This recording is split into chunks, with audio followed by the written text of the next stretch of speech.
Allahu Allahu Allahu Allah Allahu Allahu Allahu Allah. Assalamualaikum warahmatullahi wabarakatuh.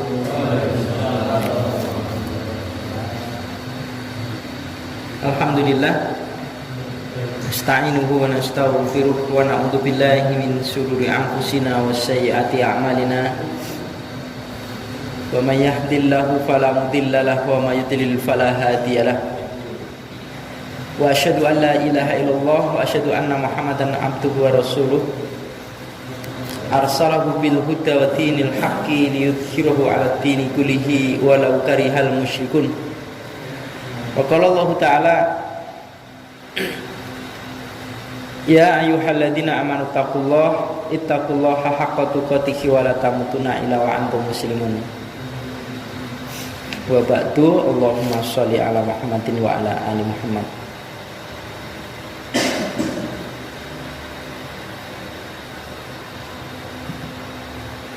Muslimin rahimakumullah, Bapak sekalian.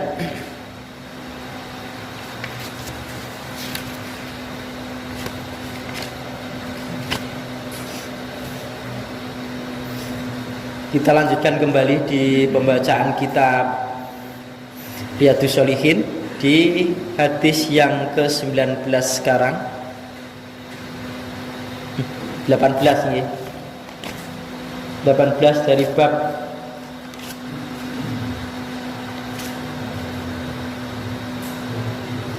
masih di bab rojak.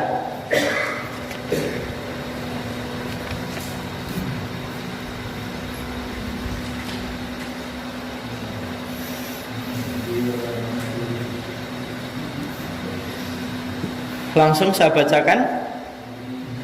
Bismillahirrahmanirrahim. Wa an Jabir radhiyallahu anhu qala, dan dari Jabir radhiyallahu anhu qala, qala Rasulullah sallallahu alaihi wasallam, Rasulullah sallallahu alaihi wasallam bersabda, masalu sholawatil khamsi, perumpamaan solat-solat yang lima waktu itu, salat wajib itu, kamasali seperti permisalannya nahrin, sungai yang jarin, yang mengalir, sungai yang mengalir, homrin, yang banyak, artinya banyak airnya, penuh airnya, ala babi ahadikum, pada pintu salah satu dari kalian, yaghtasilu, dia mandi, minhu, darinya, dari air yang mengalir tadi, kula yaumin, pada tiap-tiap hari itu, khomsan marotin, 5 kali. Rawahu Muslimun, meriwayatkan hadis ini Imam Muslim. Al-ghamru, kalimat homru tadi itu al-kathiru, banyak, kathir. Tadi kan kamasalil naharin jarin homrin, lah homrin di sini artinya kathir, ya. Perumpamaan sholat-sholat yang 5 waktu itu sebagaimana perumpamaannya sungai yang mengalir, airnya banyak, pada pintu kaca salah satu dari kalian. Terus dia mandi dari air tadi, ya. Tiap hari itu mandinya 5 kali, artinya bersih, ya, bersih. Jadi artinya ini sholat yang 5 waktu ini adalah penggugur dosa. Dari subuh, ya, dia lakukan, kemudian zuhur, di antara subuh dan zuhur ini mungkin ada dosa, ya, kemudian diampuni oleh Allah Ta'ala. Kemudian zuhur sampai asar, di antara jeda antara zuhur dan asar ini mungkin juga ada dosa, kemudian diampuni oleh Allah Ta'ala. Maksudnya begitu. Tapi dosa-dosa yang tidak dosa besar yang dimaksud ini, dan tidak kesengajaan, diampuni. Dan kalau Allah tak mau juga diampuni juga, ya. Diampuni juga. Jadi kemauannya Allah itu tidak dibatasi oleh kemauan manusia, tidak. Ya Allah, kenapa ini diampuni? Ya biar saja Allah Ta'ala ini ya. Perkara dia berbuat dosa banyak, kemudian Allah memberikan belas kasihnya kepadanya, kemudian Allah ampuni, bisa saja ya. Jadi memang hidayah itu memang Allah Ta'ala pilih kepada seseorang. May yahdillah fahuwal muhtadi wa may yudlil falan yajidulahu waliyan mursyida. Surat Kahfi. Jadi artinya barang siapa yang Allah itu memberikan petunjuk, maka dia akan mendapatkan petunjuk. Dan barang siapa yang Allah Ta'ala sesatkan, maka baginya itu tidak akan mendapatkan seorang wali, seorang pelindung, dan juga mursyidan. Tidak ada orang yang memberikan jalan lurus, yang kelurusan ya. Kita tidak memberikan satu petunjuk lagi ya. Kalau Allah sudah menghendaki sesat ya. Jadi ini salah satu kenapa kita itu disuruh sholat 5 waktu. Dan 5 waktu itu sudah bagi orang-orang yang tidak menghendaki kebaikan-kebaikan sudah dianggap sebagai kerepotan buat dia. Coba kalau dulu itu ketika Nabi Mi'raj itu betul diberi satu kewajiban 1 hari 1 malam itu 50 waktu dalam sholat itu, sholat wajib itu. Untungnya ketemu Nabi Musa dan diberikan nasihat Nabi Muhammad itu supaya minta rukhsah, minta keringanan kepada Allah Ta'ala. Karena dilihat Nabi Musa alaihissalam, umatmu itu tidak bisa melakukan itu. Umat saya saja belum karuan mampu, apalagi umatmu yang lemah-lemah juga. Kesibukannya tidak sebagaimana kesibukan pada umatku ya.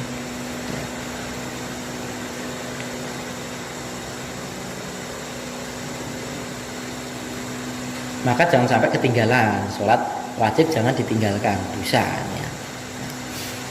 Hadis yang ke-19, wa an ibni Abbasin radhiyallahu anhuma, dan dari Ibnu Abbas radhiyallahu anhuma qala berkata, sami'tu, aku mendengar Rasulullah sallallahu alaihi wasallam yaqulu, beliau bersabda, ma min rajulin muslimin, tidaklah dari seorang muslim yang yamutu, dia itu mati, fayakumu, maka berdirilah ala janazatihi, pada jenazahnya, arbauna rajulan, ada 40 orang yang la yusyrikuna billah, mereka itu tidak menyekutukan pada Allah syai'an sedikit pun, illa kecuali syafa'ahumullah ya.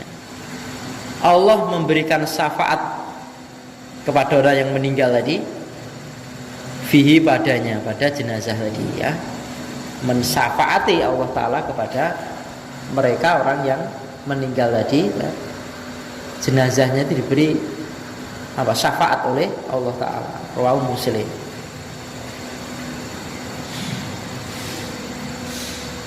Fayakumu ini artinya maka berdiri, artinya dia mensolati ya, mensolatkan mereka itu meninggal, terus kemudian disolati jenazahnya itu 40 orang ya, 40 orang dengan syarat la yusyrikuna billahi syai'a ya.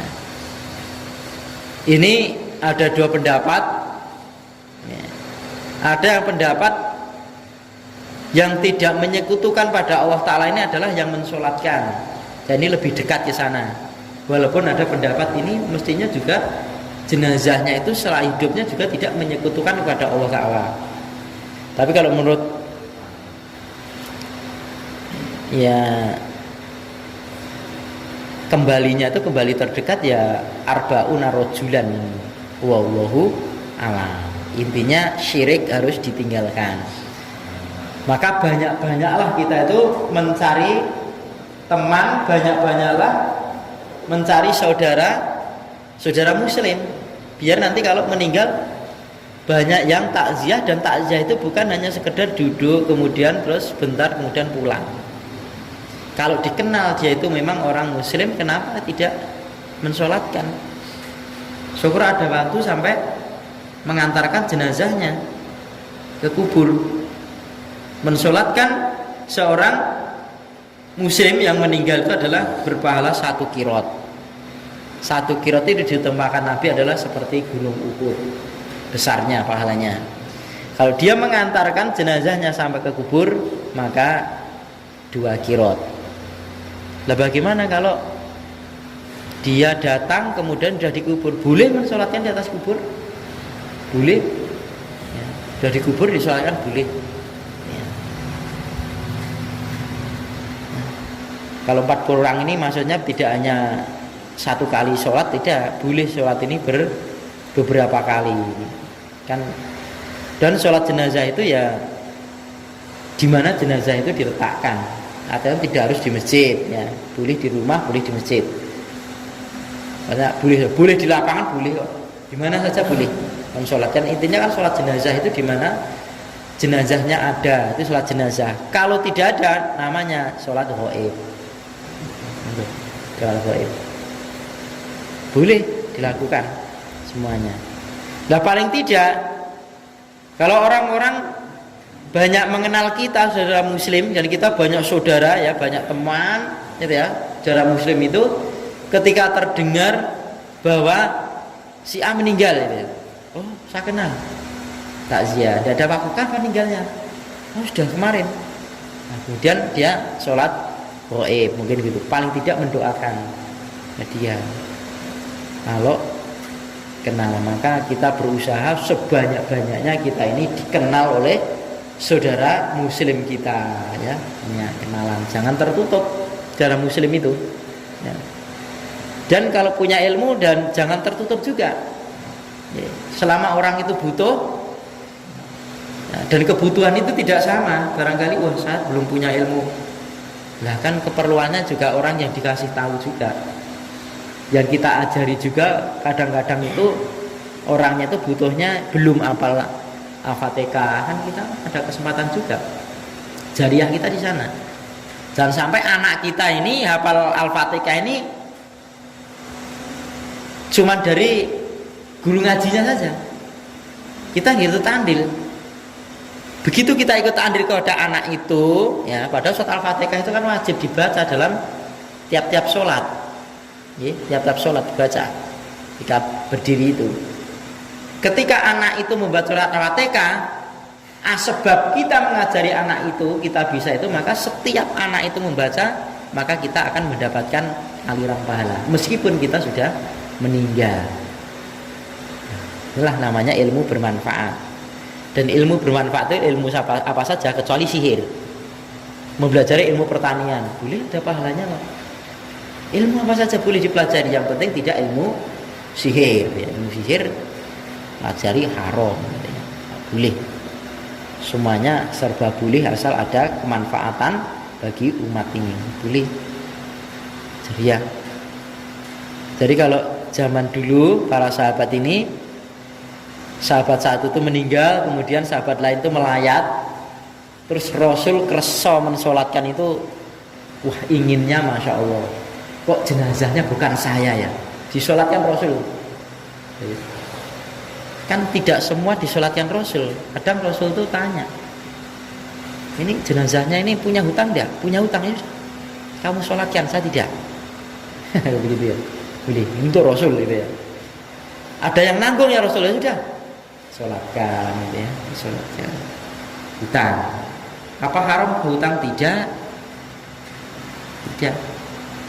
Kalau tidak pokok-pokok betul, jangan sampai hutang. Muslim ini seneng-seneng hutang ya, karena hutang ini kata Rasul ya bicaranya sering bohong kalau orang hutang ini ya bilangnya itu sudah masya Allah Rasul juga pernah punya hutang sama orang Yahudi itu, ditagih itu kan sampai perjanjiannya belum tempo ya, belum tempo perjanjian untuk menagih itu sudah ditagih. Dan marah-marah. Marah-marah itu. Nah, dasar Muhammad lah itu ya. Nah, akhirnya oleh Umar kan mau dipenggal kepalanya ini orang bilang kan, jangan ini, itu hak dia. Kan belum perjanjiannya kan belum tempo untuk pembayaran, tidak apa-apa. Dia punya hak nagih itu punya hak. Akhirnya oleh Rasulullah SAW ya, disuruh membayarkan orang itu dan disuruh memberikan tambahan. Dan ini bapak-bapak sekaligus ini boleh kalau tidak ada perjanjian ya. Jadi yang dikatakan riba itu adalah ada hitungan dari awal. Tidak hitung apa-apa tapi ya pokoknya nggih kula utangi mengke tahu sama tahu nggih, lah itu sudah tidak boleh. Diutangi lah itu diutangi. Perkara nanti mengembalikan lebih itu bukan urusan. Mungkin sedekah dan lain sebagainya. Itu bukan riba karena tidak ada hitungan dari awal dan tidak mengharapkan dikasih juga monggo, tidak dikasih juga monggo, tidak ada target. Boleh ya sampai sana.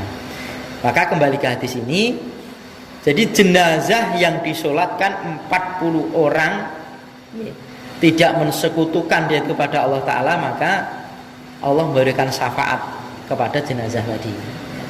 Syafaat itu pertolongan, saya juga diampuni dosa-dosanya gitu. Maka seorang muslim jangan tertutup, banyak-banyaklah bersilaturahmi ataupun berziarah. Jangan ziarah malah diartikan ke kubur. Ziarah itu kan tilik ya. Jadi sering kekeliruan. Jadi pergi ke rumahnya Pak D, Pak Le atau ke rumahnya temannya dianggap silaturahim. Silah itu kan artinya kan menyambung. Rahim itu kan hubungan nasab. Namanya menyambung kan putus. Namanya silaturahim itu tadinya tidak kenal atau orang menjutak kepada kita, nyatroke bahasanya, terus kemudian kita datang sana mengadakan Islam, kebaikan, itu namanya silaturahim gitu ya. Ya kalau berkunjung itu namanya ya ziarah, cuman orang sudah budidaya kalau ziarah itu ke kubur, ya sudah ziarah kubur. Sebetulnya seperti itu. Kok menyambung apa putus toh? Lah, kan tidak putus. Tilik lah bahasa kita seperti itu. Lagi monggo lah sudah budaya seperti itu ya. Kok dosa itu juga tidak lah tidak. Hadis yang ke-20, wa ani bin Mas'udin radhiyallahu anhu qala, kuna adalah kami dulu ma'a Rasulillah sallallahu alaihi wasallam. Kami ini dulu bersama Rasulullah sallallahu alaihi wasallam, kata Ibnu Mas'ud.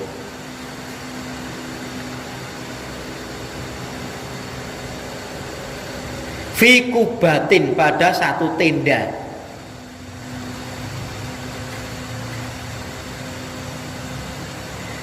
Yang nahwan semisal min arba'ina, dari 40. Faqala, maka bersabda Nabi, 40 ini aja 40 orang ya, isinya ini ya. Atardawna, apakah kalian ini ridho? Apakah kalian ini suka? An, bahwasanya takunu, kalian itu menjadi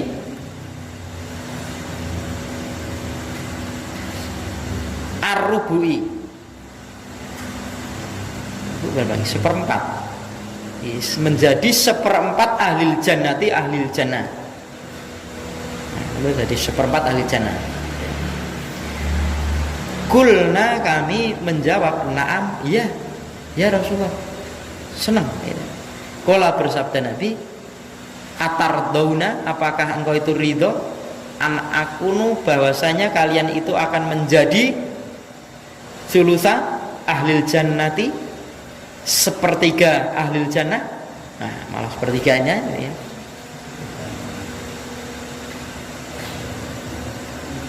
Kulna, kami menjawab, na'am ya, senang ya Rasulullah. Jazakallahu khairan. Qala bersabda Nabi, walladzi nafsi,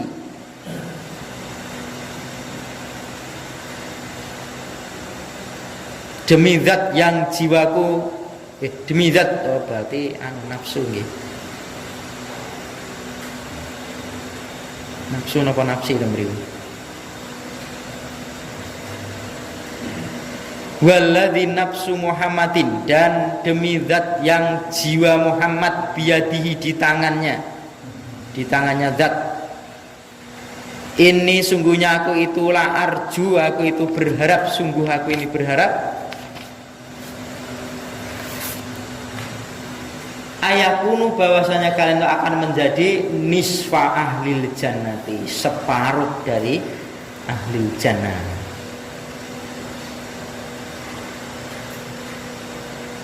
Walalika, yang demikian itulah anal jannata, bahwasanya jannah itu la yadkhulaha, tidaklah dia itu memasukinya jannah tadi, illa kecuali nafsun muslimun, nafsun muslimatun,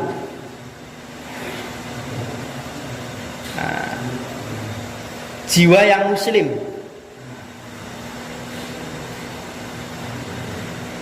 Wa ma antum, dan tidaklah kalian itu fi ahlil syirki, pada ahlil syirik, illa kecuali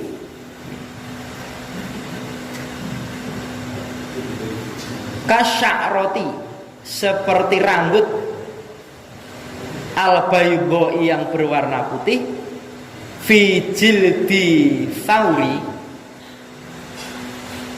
pada kulit, ini binatang lembu, bisa jadikan lembu ya, kayak semisal itu berkaki 4, banyak bulu, al-aswati, yang berkulit hitam,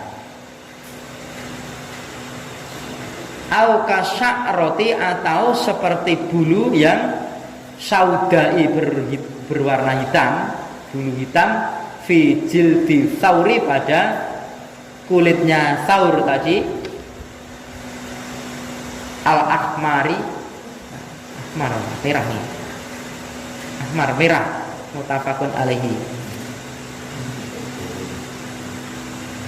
Tsaur itu apa, binatang kayak, ya kayak lembu, kayak semisalnya lembu, kayak unta itu ya, binatang-binatang ya seperti itu.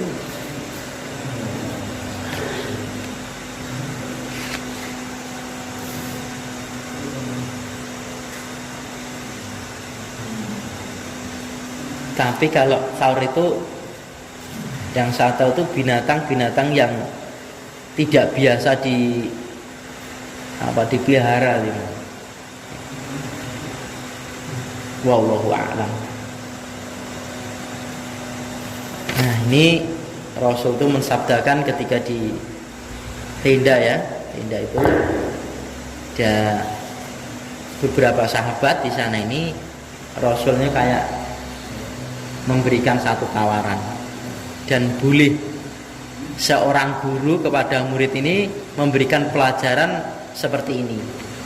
Rasul ini kan melihat situasinya ya. Kalau ingin sahabat ini bikin penasaran, kadang-kadang Rasul itu dibikin penasaran.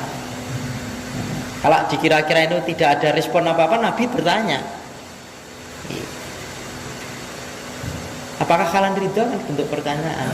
Nanti kan wah ini terus juga tidak langsung memberikan satu nasihat, kadang-kadang itu diajak dulu, kalau bahasa kita mungkin di-freshkan pikirannya dulu, dia mikir. Jadi kalau saya dulu ikut upgrading guru MI itu, seorang guru itu ketika masuk itu pertama kali yang dilakukan setelah salam itu menanyakan anak-anak hal anak-anak, tidak langsung pelajaran yang anak lah, tidak begitu, dipreskan dulu, diberi kesiapan anak-anak itu untuk menerima pelajaran dulu, ditanyakan atau di absen dulu mungkin ya, tidak langsung ke pelajaran. Atau mungkin ditanyakan siapa yang tidak masuk hari ini, anak-anak itu ada sambung. Mungkin yang ngantuk mungkin bisa sambung gitu ya. Kan sering itu. Rasulullah nggak begitu tanya. Bentuk pertanyaan. Bagaimana? Kalian ridho enggak? Kalau seandainya ya itu ya, kalian tuh menjadi seperempat ahli jannah. Oh iya, ya Rasulullah. Ridho artinya begitu. Nah kalau sepertiga, jawabnya sama. Ridho. Sampai Nabi bersumpah, gitu ya. Beliau itu menginginkan, ya sungguh dia itu berkeinginan separuh kalian itu bisa masuk ke dalam jannah. Lah separuh dalam jannah ini artinya orang yang masuk ke dalam jannah tidak ruwet. Ada orang masuk ke jannah tapi ruwet. Banyak pertanyaan karena memang di dunianya mungkin punya harta banyak itu ya, macam-macam ini dan itu sehingga sehingga Rasul ini kekhawatiran. Semua harta peninggalannya tidak ada yang diberikan kepada anak-anaknya, tapi semuanya dibuat ke Baitul Mal sana. Nah ketika akhir-akhirnya Aisyah itu di masa Umar bin Khattab itu menanyakan peninggalan Rasulullah, peninggalannya apa? Tidak ada. Dan ketika itu di zaman Utsman bin Affan itu istri-istri Rasulullah itu semuanya itu kehidupannya itu malah hidup enak itu ya, karena memang disuplai dari Utsman ini penghidupannya. Sebenarnya kan Aisyah seperti adiknya Abdurrahman bin Auf itu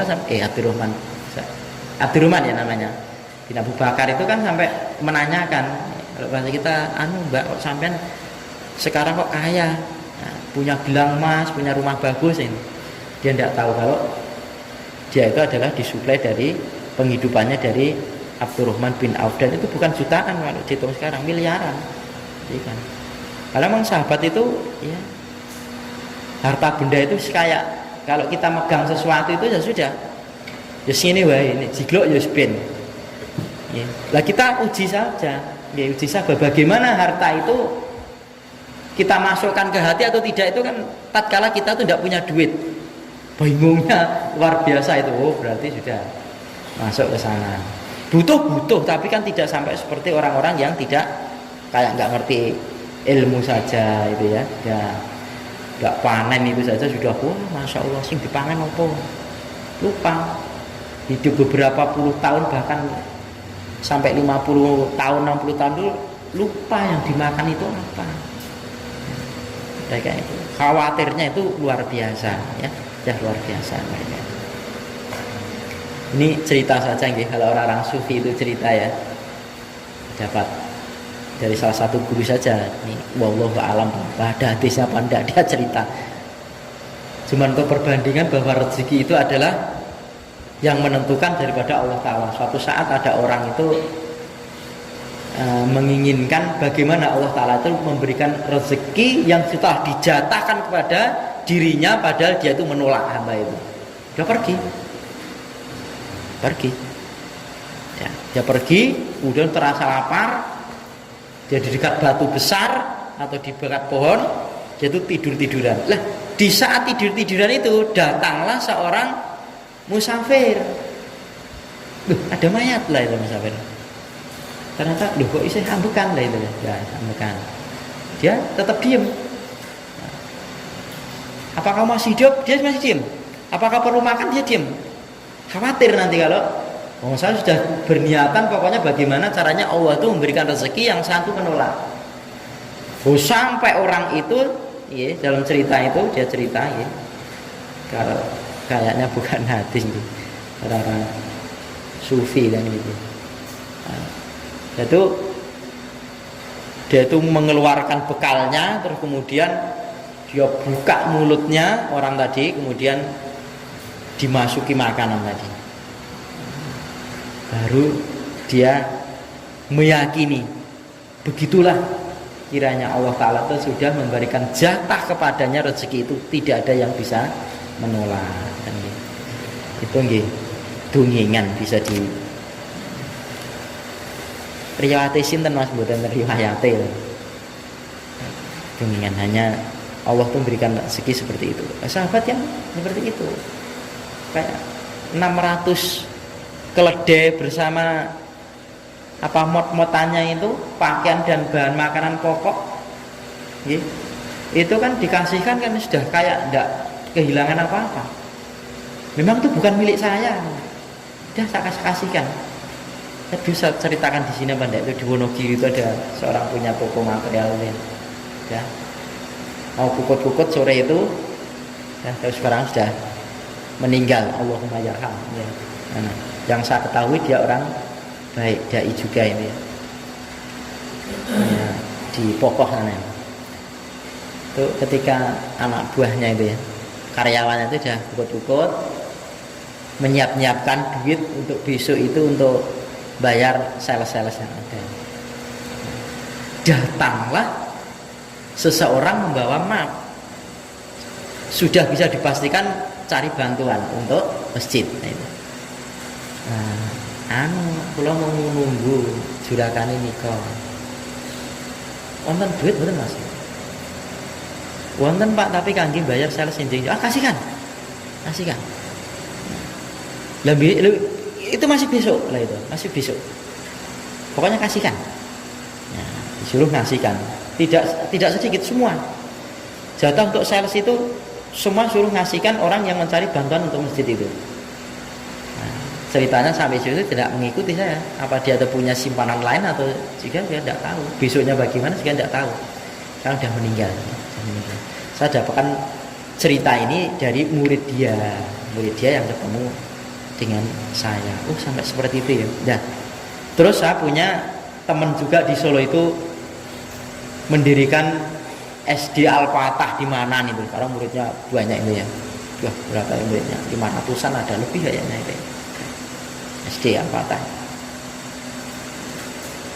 Dia tuh rekeningnya ada duitnya, kadang-kadang tidak tahu dari siapa. Kemudian itu berhenti ketika orang yang sama yang ceritakan untuk membayarkan sales itu, dia meninggal, akhirnya berhenti. Berarti Mas Kai transfer ini ketika ini berhenti ya. Sudah.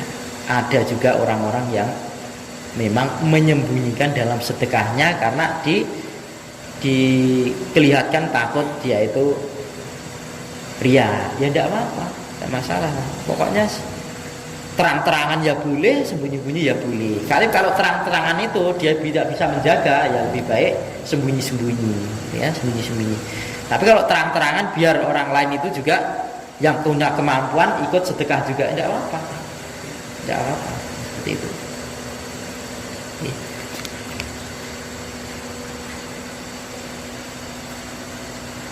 Nah, sampai sana gitu, sampai cerita panjang lebar ya.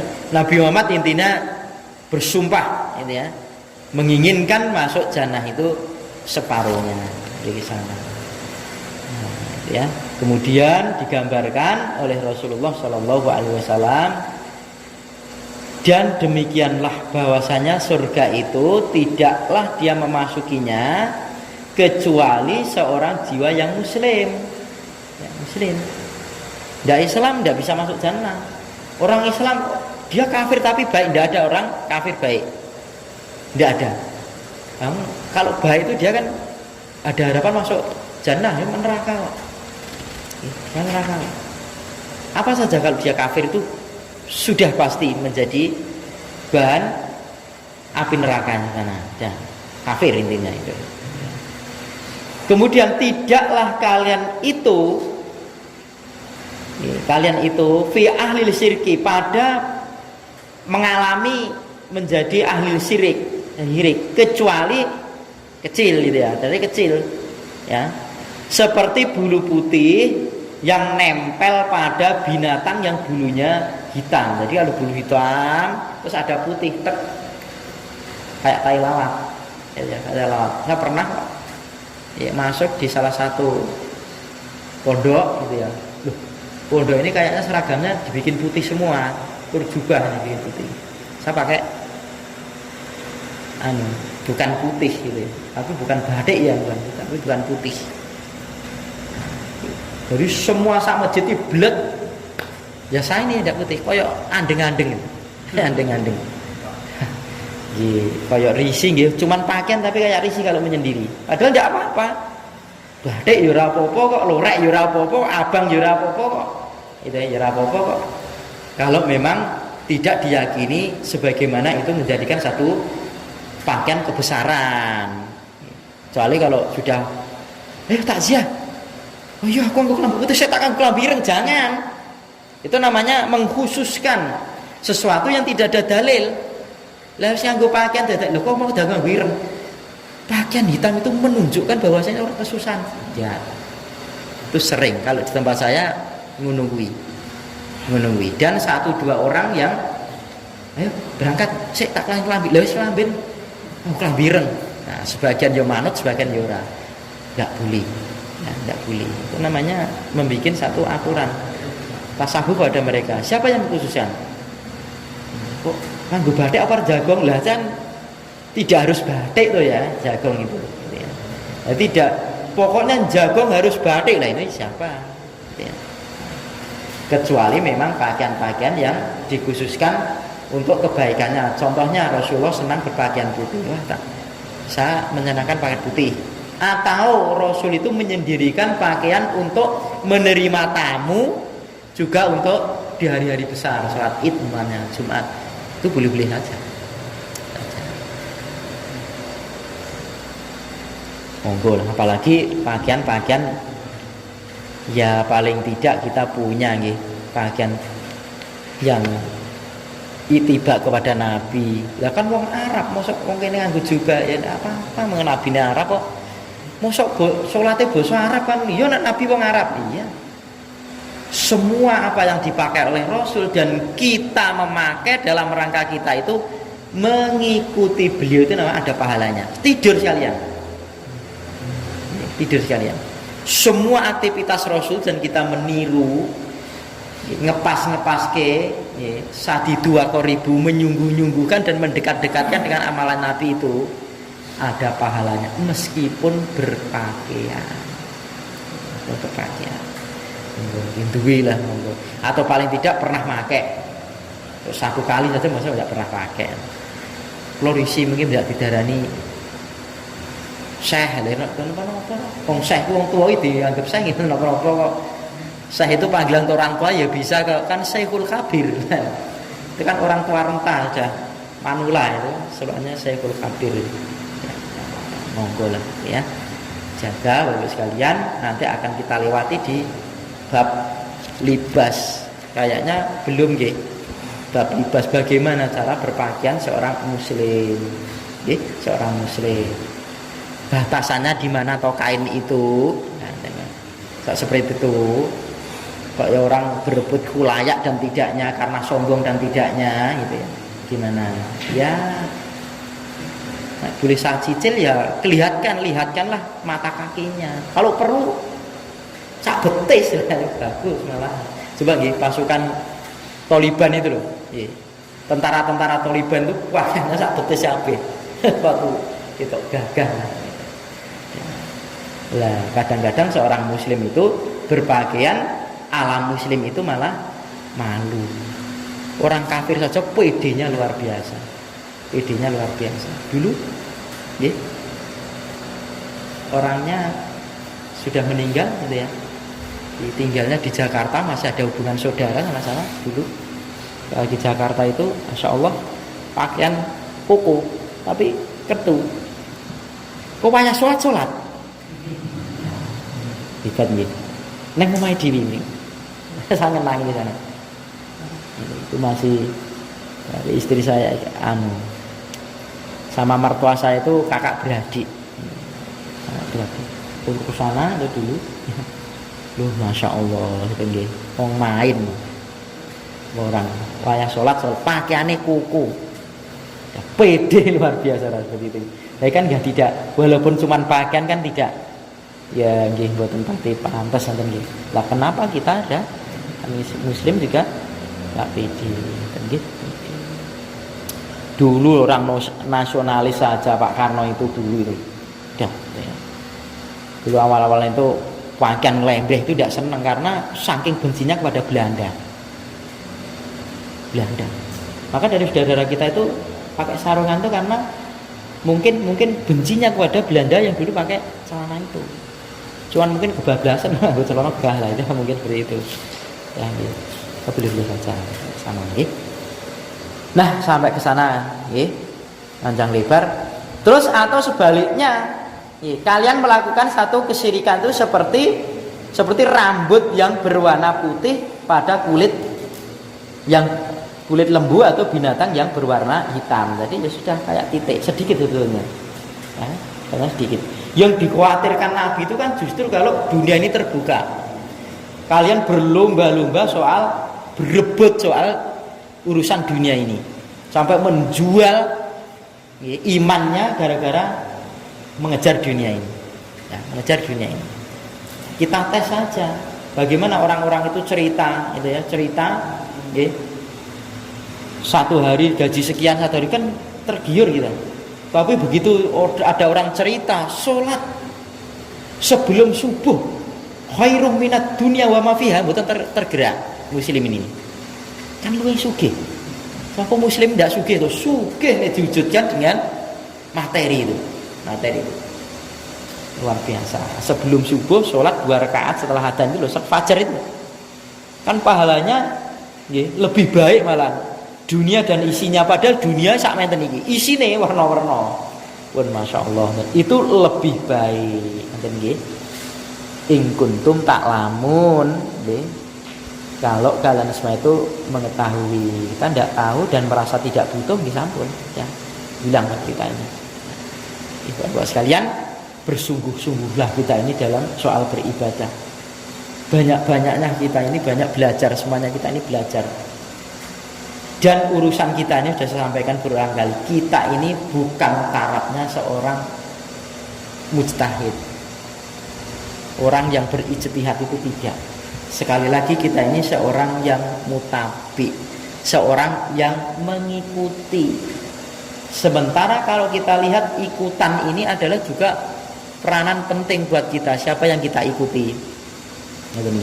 Ulama-ulama yang mana buat kita? Adakah kita ini masih di hati kita kita beri pertanyaan saja, masihkah kita ini membenarkan Quran dan Sunnah? Apabila wa idza tuliyat alaihim ayatuhu zadathum imana atau tidak, apa malah dibacakan ayat itu melaknati kita? Kok ngaku kabeh to ki ayat iki lah. Ayat iki ngene nyinggung ngene, nyinggung ngene, nyinggung. Kok wong kuwi ngono kuwi, ini bermasalah. Ataukah kita ini sudah menjalankan apa yang telah dijalankan Rasul dan kita usaha sekemampuan kita yang ada? Apa yang dilakukan oleh Rasulullah SAW?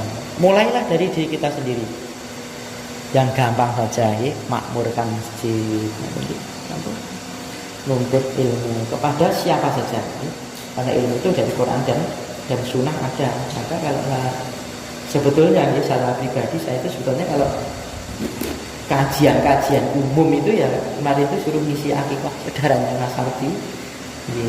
Ya udah akikah intinya mangan anak khotbah barang anak kajian. Ya wis lah dia paham gitu dah kan. Ya. Cara saya itu loh ngaji itu pokoknya ada Qurannya, ada hadisnya gitu loh, lebih enak. Gitu. Walaupun umum tidak apa-apa, ajaran umum tidak apa-apa, yang penting disampaikan adalah Quran dan Sunnah. Dan kita ikutilah ulama-ulama salaf, ulama-ulama yang berpegang teguh Quran dan Sunnah. Lepas dari mereka itu apa? Lepas ya. Yang penting kita mengikuti daripada mereka itu adalah lurus. Jangan. Mungkin ini saya sampaikan ya. Fa'aqulu qouli hadza astaghfirullahaladzim. Alhamdulillahirabbil alamin. Assalamualaikum warahmatullahi wabarakatuh.